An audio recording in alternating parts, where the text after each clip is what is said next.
সেই মদিনা মুনাওয়ারার কথা যদি আমরা চিন্তা করি, সেখানে একটা বিক্ষিপ্ত, একেবারে অশান্ত এবং শতদা বিভক্ত একটা জাতি সেখানে পেয়েছিলেন নবীজি মুহাম্মদ রাসূলুল্লাহ সাল্লাল্লাহু আলাইহি ওয়াসাল্লাম, যারা গোত্রে গোত্রে কলহ, বিবাদ, বিসম্বাদ এবং ঝগড়া লেগেই থাকতো।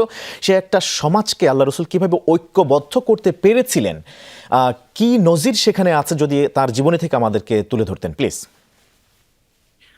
ধন্যবাদ আপনাকে। পৃথিবীর ইতিহাসে বহুদা বিভক্ত জাতিকে ঐক্যবদ্ধ করার ক্ষেত্রে মুহাম্মদ সাল্লাল্লাহু আলাইহি সাল্লামের চাইতে উজ্জ্বল কোনো উদাহরণ খুঁজে পাওয়া আসলে খুবই কঠিন। আল্লাহ রাব্বুল আলামিন তাকে এমন এক দক্ষতা এবং যোগ্যতা দিয়েছেন যে তিনি মদিনায় আসার পর মদিনায় বহু ভাগে বিভক্ত জাতিকে দারুণভাবে ঐক্যবদ্ধ করতে পেরেছিলেন। আমরা জানি তিনি মক্কা যখন ছিলেন, মক্কায়ও তিনি ঐতিহাসিক যে কাবা নির্মাণের ঘটনা, সেই ঘটনার সময় তিনি ঐক্যবদ্ধ থাকার জন্য একটা দারুণ ভূমিকা তিনি রেখেছেন মক্কাবাসীর মধ্যে, কুরাইশদের মধ্যে। আর সেটা হলো যে হাজর আসাদ পাথর এটা কে রাখবে, এটা নিয়ে বিভিন্ন গোত্রের মধ্যে মতভিন্নতা তৈরি হলো, মতবিরোধ এবং ঝগড়া বিবাদে রূপ নিল। মোহাম্মদ সাল্লাল্লাহু আলাইহি সাল্লাম তখন কিশোর, তিনি বললেন যে আমার কাছে একটা আইডিয়া আছে, যেটা ইমপ্লিমেন্ট করলে তোমরা ঐক্যবদ্ধ থাকতে পারবে, তোমাদের বিরোধ দূর হয়ে যাবে। তখন তিনি আইডিয়া দিলেন যে একটা বড় চাদরের মধ্যে পাথরটা রেখে চাদরের চারপাশ তোমরা সবাই মিলে ধারণ করে এটাকে তুলে ধরো, এরপর আমি এটা রেখে দিলাম, তোমরা সবাই মিলেই তাহলে পাথরটাকে স্থাপন করলে, অর্থাৎ গৌরবটা সবারই হলো।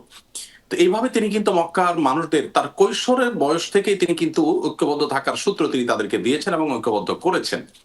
এরপর তিনি যখন মদিনায় আসলেন, মদিনায় আসার পর সেখানে দেখতে পেলেন একদিকে ইয়াহুদীদের বসবাস, সেখানে সম্পূর্ণ ভিন্ন মত, ভিন্ন পথের যারা, এবং সেই মদিনাতে আবার মদিনার মূল যে আদি বাসিন্দা তারা আছে, অর্থাৎ মুশরিকরা আছে। আবার মদিনার আশেপাশে বেদুইন বিভিন্ন ছোট ছোট জাতি আছে, তারা আছে। আবার এদিকে মক্কা থেকে যারা নবী সাল্লাল্লাহু আলাইহি ওয়াসাল্লামের সাথে তার নেতৃত্বে হিজরত করে এসেছেন, সম্পূর্ণ ভিন্ন এলাকার, ভিন্ন অঞ্চল, ভিন্ন কালচারের মানুষ অনেকটা, তারা এসেছেন। তারা এসে চতুর্থ শ্রেণীতে অন্তর্ভুক্ত হলেন, বা তারাও এসে আরেকটা জাতি এখানে ইনক্লুড হলো। এই চারটা ভাগে বিভক্ত মানুষদেরকে ঐক্যবদ্ধ করা, মদিনা রাষ্ট্রকে সুন্দর করে সুচারুরূপে গড়ে তোলার পেছনে সবাইকে ঐক্যবদ্ধ করা, তার জন্য ঐতিহাসিক মদিনা সনদ প্রণয়ন করা, সেটার বাস্তবায়ন করা, এই সব কাজগুলো তিনি দারুণভাবে কিন্তু আঞ্জাম দিতে পেরেছিলেন। এবং এটার জন্য মূল সূত্র যেটি ছিল তা হলো, তিনি সবসময় ঐক্যের মূল সূত্রটা খোঁজার চেষ্টা করতেন, বিভেদের সূত্র খোঁজার চেষ্টা করতেন না। কোরআন আমাদেরকে এটা বলেছে, কুল ইয়া আহলাল কিতাবি তাআলাউ ইলা কালিমাতিন সাওয়াইন বাইনানা ওয়া বাইনাকুম আল্লা না'বুদা ইল্লাল্লাহ। আল্লাহ বলেছেন যে হে আহলে কিতাবগণ, তোমরা আহলে কিতাবদেরকে সম্বোধন করে বলো যে তোমরা এবং আমরা আসো, যে বিষয়ে তোমাদের ধর্মগ্রন্থ আমাদের ধর্মগ্রন্থে কোনো ভিন্ন মত নেই, আল্লাহর একত্ববাদ প্রতিষ্ঠা, এই ক্ষেত্রে আমরা আসো একটা মত পোষণ করি। কারণ ঐক্যের যে মূল সূত্র সেটা খুঁজে বের করে তারপর মানুষ ঐক্যবদ্ধ হতে পারে। আর যদি আমরা বিভক্ত হতে চাই তাহলে বহু সূত্র আমরা বের করতে পারবো বিভক্তির। এজন্য একজন আমার সাথে মতভিন্নতা আছে এমন মানুষের সাথেও আমার ঐক্যমতের বহু সূত্র আছে, সেগুলো ধরে আমরা ঐক্যবদ্ধ হতে হবে। এটি নবী সাল্লাল্লাহু আলাইহি ওয়াসাল্লামের জীবনের শিক্ষা।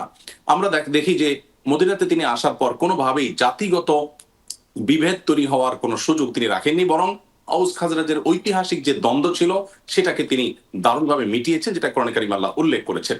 এরপর তিনি মক্কা যখন বিজয় করলেন, মক্কা বিজয়ের পর আমাদের আয়েশা রাদিয়াল্লাহু তাআলা আনহাকে বলেছেন, আয়েশা, মসজিদে হারাম মক্কার যেটা, এটা মক্কার মুশরিকরা নবী সাল্লাল্লাহু আলাইহি ওয়াসাল্লামের কৈশোরে কুরাইশ নেতারা যখন পুনর্নির্মাণ করেছে, ইব্রাহিম আলাইহিস সালামের যে মূল বাউন্ডারি ছিল সেটার উপর তারা তৈরি করেনি, হাতিমে কাবা নামে একটা অংশ তারা বাইরে রেখেছে।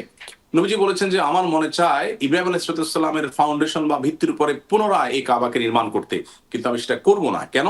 কারণ তোমার এই জাতি, আয়েশা তাআলাকে লক্ষ্য করে বলেছেন, লাউলা কওমুকা হাদিসু আহদিন বিল ইসলাম, তোমার এই মক্কাবাসী, মক্কার মানুষজন, তোমার জাতি, তারা যদি ইসলামের নবীন না হতো তাহলে আমি এটা করতাম। তারা ভুল বুঝবে, আমি যদি এটা করতে যাই মনে করবে যে মোহাম্মদ আমাদের বাইতুল্লাহকে ভাঙছে কেন। তো এই যে মানুষ যেন বিভক্ত না হয়, ভুল না বুঝে, এজন্য অনেক প্রয়োজনীয় কার্য করা থেকে বিরত থাকা, এটাই হলো নবী সাল্লাল্লাহু আলাইহি ওয়াসাল্লামের আদর্শ এবং তার সিক্রেট, কিভাবে তিনি এই বহুদা বিভক্ত জাতিকে দারুণভাবে ঐক্যবদ্ধ করতে পেরেছিলেন।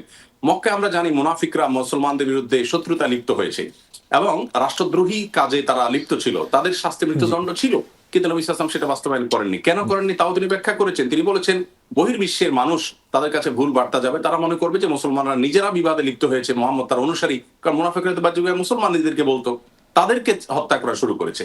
তো এই জন্য নবী সাল্লাল্লাহু আলাইহি ওয়াসাল্লাম তাদের উপরে কোনো অ্যাকশন নেওয়া থেকে বিরত ছিলেন। এভাবে তিনি কিন্তু বহুদা বিভক্ত জাতিকে দারুণভাবে ঐক্যবদ্ধ করেছেন এবং সেই ঐক্যবদ্ধ শক্তি কিন্তু গোটা বিশ্বের সুপার পাওয়ারে পরিণত হয়েছে। অতএব আজও মুহাম্মদ সাল্লাল্লাহু আলাইহি ওয়াসাল্লামের সিরাতকে ধারণ করে চর্চা করে আমরা ঐক্যবদ্ধ জাতি গঠন করতে পারি, সেখান থেকে শিক্ষা গ্রহণ করে আমরা এগিয়ে যেতে পারি বিশ্বের দরবারে। আল্লাহ কবুল করুন।